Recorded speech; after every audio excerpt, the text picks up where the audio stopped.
اور انہیں اگر کوئی تحفظات ہوں گے تو وہ ملک کے پرائم منسٹر سے یقیناً کہہ سکتے ہیں کہ ہمیں فلاں فلاں معاملے یا فلاں فلاں بات پر تحفظات ہیں. یہ بھی نہیں ہو سکتا، میں نہیں مانتا ہوں کہ پرائم منسٹر نے ان سے پوچھے بغیر ہی بات کر لی ہوگی، ان سے پوچھے بغیر ہی ملاقات کر لی ہوگی.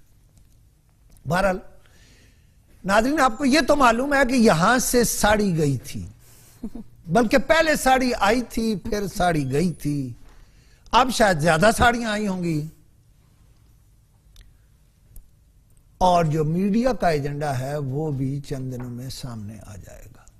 صرف میڈیا کا نہیں ہے، اور بہت ساری قوتوں کا ایجنڈا بھی سامنے آ جائے گا. بہرحال میں تو پہلے کہہ چکا ہمیں پرائم منسٹر کو سپورٹ کرنا چاہیے.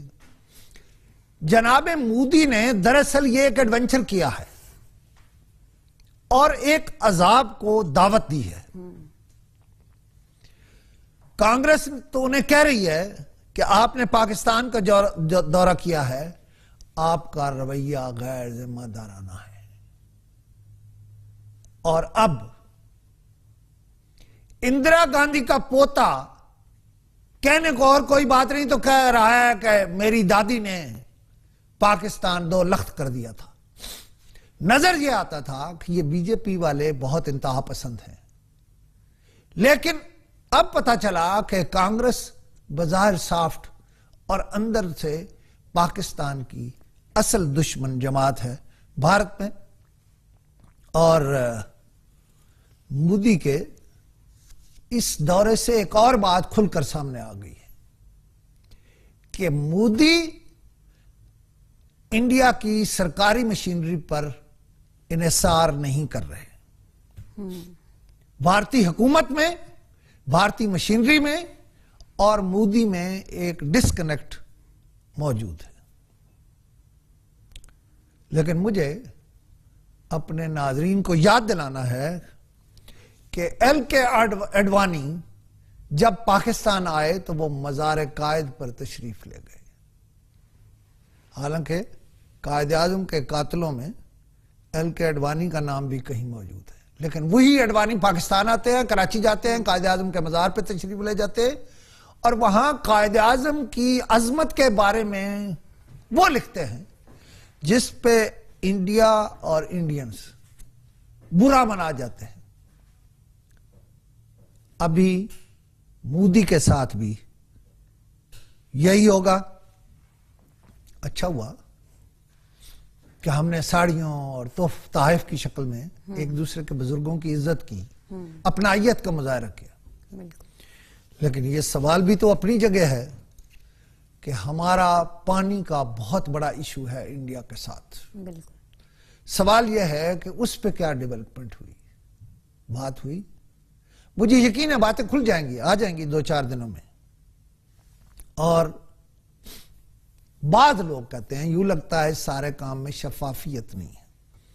باقی لوگوں نے کیا کرنا ہے، ہم میڈیا والے کہتے رہتے ہیں، اور میڈیا والے اس لیے کہتے ہیں کہ ہماری ناک پہ مکھی ہم نہیں بیٹھنے دیتے، ہم سمجھتے ہیں سب کچھ ہمیں معلوم ہے اور معلوم ہونا چاہیے.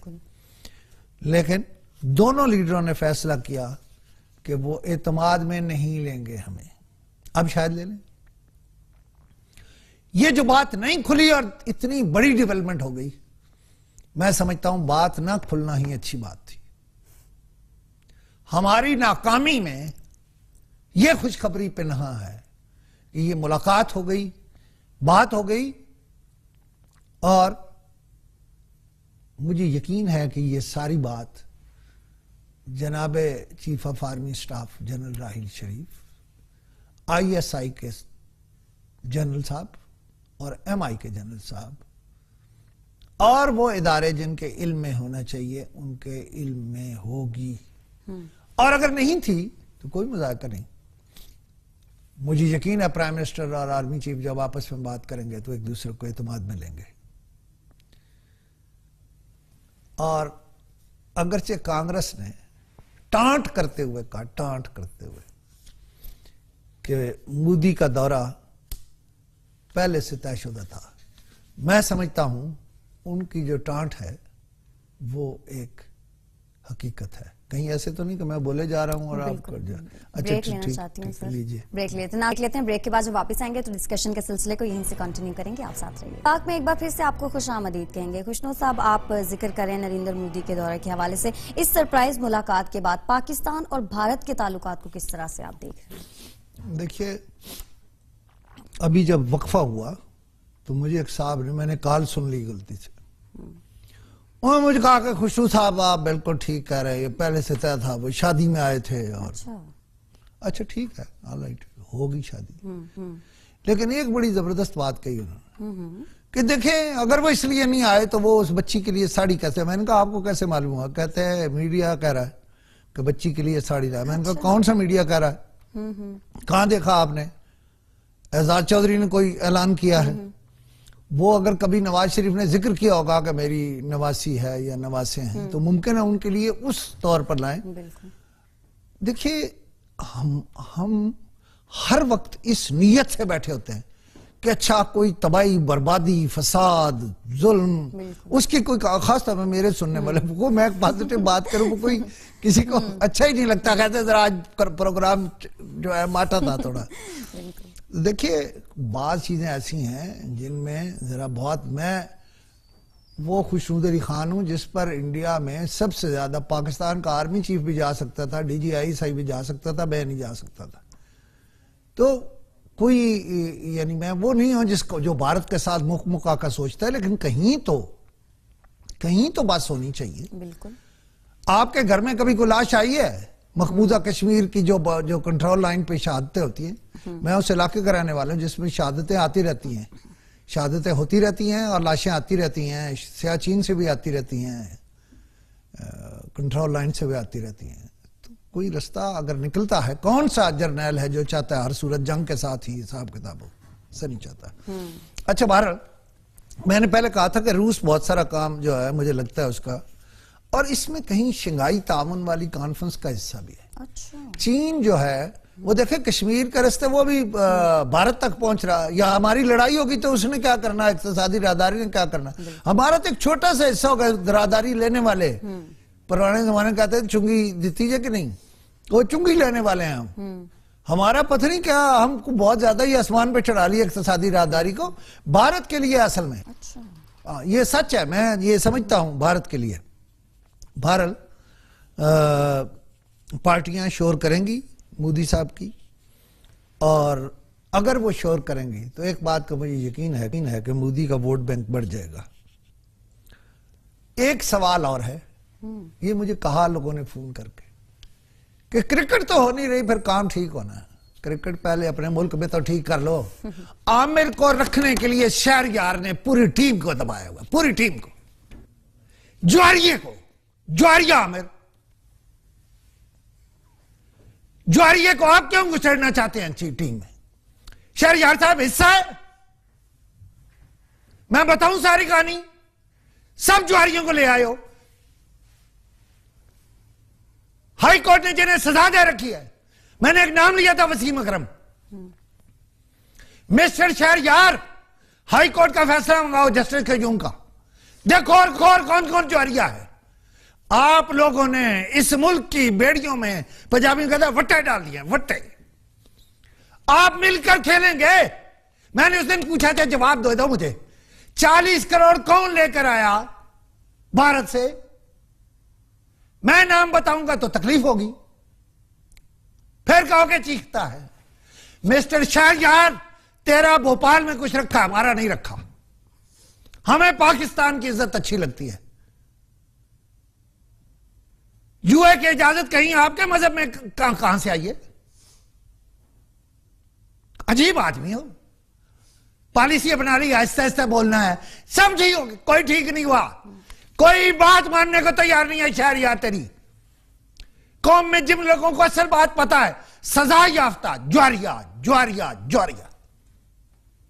ٹھیک ہو گیا ہوگا تیرے نزدیک, تیرے معاملات سیٹل ہو گئے ہوں گے شہریار. خیر, اب جا رہے ہیں میاں محمد شہباز شریف صاحب نظام الدین اولیاء کے مزار پہ حاضری دینے کے لیے. مجھے یقین ہے اس وقت بھی کچھ بات ہوگی, اس وقت بھی کچھ ملاقاتیں ہوں گی. خواہ ان کے لوگوں کو نظام الدین اولیاء کے مزار پہ آنا پڑے، لیکن وہاں بات ہوگی، اور وہ ساری بات آرمی پاکستان کی آرمی اسٹیبلشمنٹ کی مرضی کے بغیر نہیں ہوگی، وہ اس میں مشورہ دیں گے۔ ابھی آئیں گے کچھ لوگ پتلے جلائیں گے نواز شریف کے، اس طرح کے ہیں جنہوں نے کبھی یہ نہیں سوچا ملک کے لیے کیا اچھا ہے۔ خیر، ایک اور موضوع بھی ہے کہ سندھ کا خط رد کر دیا ہے وفاق نے، اور وفاق نے انہیں رینجرز کو وہ اختیارات دے دیے ہیں جو تھے۔ بالکل۔ میں ایک اور بات بتا دوں، میں پھر کہہ رہا ہوں، اگر آپ اور روکو گے ایف آئی اے کو بھی وہی اختیارات، وہ پہلے ہی ہیں ایف آئی اے کو، اور بھی مل جائیں گے۔ یہ شرجیل میمن کا کچھ کر لو، اسے آ جانے دو۔ اس نے جو مال کھایا ہے، وہ جو پنجابی کے فکرہ میں ہمیشہ کہتا ہوں، جنہیں کھا دیا گاجراں ادھر 1.5 HP، تو اس کے پیٹ میں درد ہو جانے دو، کیا فرق پڑتا ہے؟ اس کا کوئی وہ تو پیپلز پارٹی نہیں ہے۔ پیپلز پارٹی میں تو قربانیاں دینے والے، جانیں دینے والے، بے نظیر پر، ذوالفقار علی بھٹو پر، اس کے نواسیوں پر اب بھی ہیں، کہیں نہیں گئے۔ وہ انتظار میں ہیں کہ شرجیل میمنوں سے جان چھوٹے تو وہ اپنے لیڈر تک پہنچے۔ اس بات کا انتظار کریں، اور نثار کھوڑوں کی زبان میں گفتگو نہ کریں جو اس نے اگلے دن کی ہے بلاول کے بارے میں۔ بالکل انہیں وہ زبان، وہ بات جو ہے وہ نہیں دیتی تھی زیب۔ اب چونکہ اور موضوعات رہتے جا رہے ہیں، میں اس پر ہی بولتا رہوں گا۔ اگلے موضوع کی طرف آئیں۔ جی آئیے۔ فیصل آباد میں موٹر وے کی ایک انڈسٹریل اسٹیٹ کی فراڈ کہانی سامنے آئی ہے، سر یہ کیا کہانی ہے؟ دیکھیے، چودھری پرویز الہی کا دور تھا، جناب سلیمان صدیق چیف سیکرٹری پنجاب تھے، جناب نجیب اللہ ملک ایڈیشنل چیف سیکرٹری تھے۔ M3 یعنی فیصل آباد موٹر وے جو ہے، اس پر سائیاں والا ایک جگہ ہے، سائیاں والا، ساہی سے جو اسپیکر ہوتے تھے پنجاب اسمبلی کے، وہ سائیاں والا میں ایک انڈسٹریل اسٹیٹ پلان ہوئی۔ اچھا۔ 25,000 ایکڑ رقبہ اس میں لیا جانا تھا۔ جو وہاں غریب تھا، جس کی 2 مرلے جگہ تھی یا 2 کنال جگہ تھی یا 2 ایکڑ جگہ تھی، اس غریب کو انہوں نے ڈنڈے مار کے حکومتی زور استعمال کر کے 4 لاکھ پر ایکڑ دینے کا فیصلہ کیا۔ اچھا۔ لیکن فراڈ وہاں سے شروع ہو گیا۔ فراڈ اس طرح ہے کہ ایک ادارہ بنایا گیا، یہ FIEDMC، پتہ نہیں یہ کیا بنتا ہے پھر میں، یہ کیا، اس نام کی ایک پرائیویٹ فرم بنائی گئی، پرائیویٹ فرم، اور فیصل آباد کے بڑے بڑے پیسے والوں کے، جن کے پاس پیسے پہلے ہی بہت ہے، جو ٹیکس چور ہیں، ان کو اکٹھا کر کے ایک کمپنی بنا دی، پرائیویٹ کمپنی بنا دی، اور پرائیویٹ کمپنی کو 2 ارب روپیہ حکومت نے دے دی، یعنی 4 لاکھ ایکڑ لینی ہے، 25,000 ایکڑ ہے، گورنمنٹ نے 2 ارب روپیہ دے دیا۔ صحیح۔ یوں ہی دے دیا اور زمین الاٹ کی، تو انڈسٹریلسٹوں کو کہا کہ یہ 80 لاکھ پر ایکڑ ہوگی۔ 4 لاکھ میں جو خریدی وہ 80 لاکھ پر ایکڑ ہے۔ اب ایک عجیب کام ہو رہا ہے، اگر ہمارا چینل ہی اس پہ کام کر لے تو یہ ایک اور بہت بڑی سٹوری ہے۔ یعنی جنہوں نے 4 لاکھ ایکڑ بیچی ہے، یا جن سرکاری ملازمین نے اس کو امپلیمنٹ کیا، ان کو کہتے ہیں تم نے چوری کی ہے، تم نے فراڈ کیا ہے، تم نے ڈبل پرائسز لے لی ہیں یا 2 بار لے لی ہیں۔ میرا سوال ہے وہ جو یہ کہتا ہے اس سے، بھائی 4 لاکھ 1 ایکڑ ہوگی نا کسی کی، اس نے 8 لاکھ لے لیے ہوں گے۔ فراڈ وہ ہے، یا فراڈ اب یہ ہے کہ یہ جو آپ نے 80 لاکھ پر ایکڑ اکٹھے کیے، کوئی ہے مائی کا لال جو بتا دے پیسہ کہاں ہے، کدھر گیا؟ وہ 2 ارب آپ نے لے لیے واپس، اور یہ کس کس موٹے توند والے کو دیے ہیں؟ کم از کم آپ نے 150 ارب کا، کم از کم 150 ارب کا فراڈ کرا دیا ان موٹے پیٹ والوں سے۔ یہ جو انڈسٹریل سٹی آپ نے بنایا ہے، یہ نیب لاہور سو رہی ہے، FIA لاہور میں سو رہی ہے، FIA اسلام آباد میں سو رہی ہے. جو میں نے حساب بتایا ہے, ان سے حساب کس نے لینا ہے؟ یہ موٹے پیٹ والوں سے, جنہوں نے غریب سے زمین 4 لاکھ پر ایکڑ لی اور 80 لاکھ پر ایکڑ بیچی. پیسہ حکومت کا تھا, کسی کے باپ کا نہیں تھا. اگر اس سے پرافٹ آیا تو وہ حکومت کا ہے. چودھری قمر زمان صاحب, اس کو بطور خاص لیجئے, اس کیس کو, اور اس میں جتنے موٹے توند والے ہیں نا, غریب افسر تو پکڑا جاتا ہے جو بچے کی جوتی کے لیے چوری کرتا ہے, لیکن یہ جو موٹے پیٹ والے ہیں انہیں کیوں نہیں پکڑتے؟ پنجاب میں کوئی سارے ولی رہتے ہیں یا سارے فقیر رہتے ہیں؟ 2 ارب سے خریدا, ان میں سے کسی نے ذاتی جیب سے پیسہ نہیں دیا. اس 2 ارب سے ڈیولپمنٹ پہ 50 کروڑ لگ گیا ہوگا. حساب کر لیں, 4 لاکھ پر ایکڑ خریدی گئی زمین 80 لاکھ پر ایکڑ پہ بکی ہے. اچھا, آپ کے بند کر رہے ہیں یہاں سارے, اوہ نہیں ہے جی, گیس نہیں ہے. بالکل. فیصلہ آباد کے ان موٹے توند والوں کو اب یہ درخواست دیں, شام کو لگ جائے گا کنیکشن اس انڈسٹریل اسٹیٹ میں. اچھا, اب بڑا برا لگا ہوگا, آپ کچھ کہہ رہے ہو بلیک میلر ہے, کچھ کہہ رہے ہوں گے بلیک میل کر رہا ہے. میں بلیک میل نہیں کر رہا, ابھی تو شروع ہوا. صحیح ہے. ٹھیک ہے سر, بریک لے لیتے ہیں. ناظرین بریک لیں گے, بریک پہ آپ صحیح کہتی ہیں تو میں ڈر جاتا ہوں کہ آپ مجھے روکنے لگے. بالکل سر, بریک لینی ہے. ناظرین آپ ساتھ رہیے. بے باک میں ایک بار پھر سے آپ کو خوش آمدید کہیں گے. خوشنود صاحب, اسلام آباد ایمبیسی روڈ کی توسیع کا منصوبہ ابھی تک شروع کیوں نہیں ہو سکا؟ اس پہ بھی بات کرتے ہیں, لیکن ابھی پچھلی سٹوری میں توسیع باقی ہے. اچھا, پہلی بات تو یہ ہے کہ میں یہ سٹوری دوبارہ کروں گا. اب میں اس کمپنی کے, پرائیویٹ کمپنی کے ڈائریکٹرز کا نام لے لوں گا جو بڑے نیک نام ہیں. ایک آفر ہے آپ کو. آفر یہ ہے کہ آپ نے وہ پیسہ کہاں کیا, کدھر کیا. آپ کا بھی ایک موقف ہوگا نا, آپ کہہ رہے ہوں گے ہم ولی اللہ ہیں, تو وہ جو آپ کی ولایت کا درجے تک پہنچنے کا کام ہے وہ ذرا میرے ساتھ شیئر کر لیں. اگر آپ شیئر کر لیں گے تو آپ کے لیے بھی آسانی ہوگی اور میرے لیے بھی آسانی ہوگی. میں چاہتا ہوں آپ کا موقف جو ہے وہ اس میں ضرور آئے. اور آپ کہہ رہی ہیں ایمبیسی روڈ اسلام آباد. بالکل. ایمبیسی روڈ اسلام آباد کا قصہ یہ ہے کہ وزیر اعظم صاحب کی صدارت میں ایک اجلاس ہوا کل پرسوں. وزیر اعظم نے خصوصی احکامات دیے تو کہا تھا یہ سمجھ لیں میں اس پروجیکٹ کو چاہتا ہوں کہ جو ایمبیسی روڈ اسلام آباد ہے اس کو 4 رویا کر دیں. اچھا. وہاں جو عذر پیش کیا گیا اس میں کہا گیا کہ ابھی تک چیئرمین CDA نے اس کی باقاعدہ منظوری نہیں دی.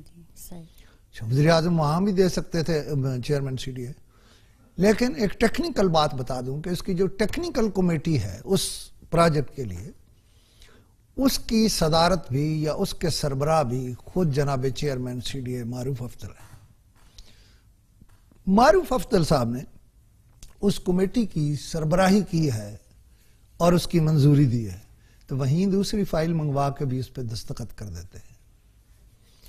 یہ افتخار حیدریوں کے لیے آپ راستہ کیوں چھوڑتے ہیں کہ وہ 50 لاکھ جو ہے وہ رشوت لیں اور تب جا کے کوئی منصوبہ جو ہے مکمل ہو؟ اگر یہ منصوبہ وزیر اعظم کا دیا ہوا ترجیحی منصوبہ ہے تو وزیر اعظم سے اوپر تو پھر اب کچھ نہیں ہے. لیکن میں سچی بات ہے سمجھتا ہوں کہ ہمارے ملک میں رشوت سفارش کے بغیر کوئی کام ہوتا نہیں ہے, اور اس پر بھی اگر CDA کا کوئی موقف ہے تو وہ ضرور دے, ورنہ میں کہہ دوں گا کہ وزیر اعظم کو ناکام بنانے یا وزیر اعظم کی خواہشوں کو روکنے یا وزیر اعظم کو ترجیحی منصوبے جو ہیں وزیر اعظم کے ان کو روکنے کا کام ہو رہا ہے. اور جناب وزیر اعظم اس کی اصل وجہ ہے آپ کا طارق فضل چودھری ہے جو انتہائی نالائق آدمی ہے, جسے آپ نے کیڈ کی وزارت دے دی ہے اور پھر سی ڈی اے اسے دے دیا. وہ ایسی چھوٹی چھوٹی حرکتیں کر رہا ہے کہ اگر آپ کے علم میں آئیں تو آپ خود شاید اس کا علاج فرمانے کے احکامات دیں. ایک چھوٹا کیڈ اور یہ محکمہ ایجوکیشن بھی انہی کے پاس ہے, اور وہ مولوی بلیغ الدین صاحب جن کی میں بات کرتا ہوں. میں آج دامن کو گیا, وہاں ایک صاحب میرے پاس مجھے دیکھا, تشریف لائے اور کہا خوشنو صاحب آپ کو پتا کیا ہو رہا ہے. اس کے نزدیک تو سب سے بڑا مسئلہ یہ تھا کہ جو اساتذہ ہیں وہ جو مکانوں کی ہائرنگ ہے انہیں اس کے پیسے نہیں مل رہے, اور جو سینکشن ہو گئے تھے یعنی جن کے بارے میں ہو گئے تھا کہ اچھا یہ ہو گئے سائن ہو گئے تھے, بلیغ الرحمان صاحب نے آ کے اور طارق فضل چودھری نے آ کے کہا ہے کہ اب اسکولوں سے نئے سرے سے اپلائی کرو.